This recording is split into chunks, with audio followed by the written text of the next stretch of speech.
It's Scarlett Build Across, and I'm about to show you how I paint this Weenie Dog cutout. I'm going to be going in with all Dixie Belle chalk paint, and you can purchase that on our website if you're interested, along with this cutout as well.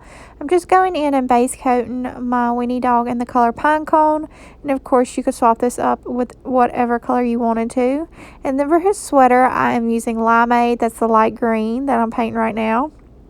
And then I'm using Florida Orange, Honky Tonk Red, Peony, and I'll be going in with the color of the Gulf last for the last two stripes.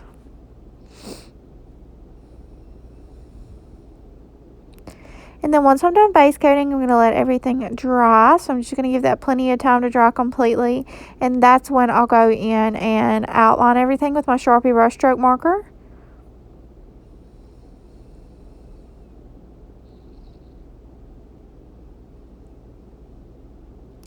And then I'll go in with the number 4 round in the color Cotton, which is Dixie Belle's Whitest White, and I will highlight everything real quick, and then that will complete my project. So I hope you guys enjoyed this video and have a great day.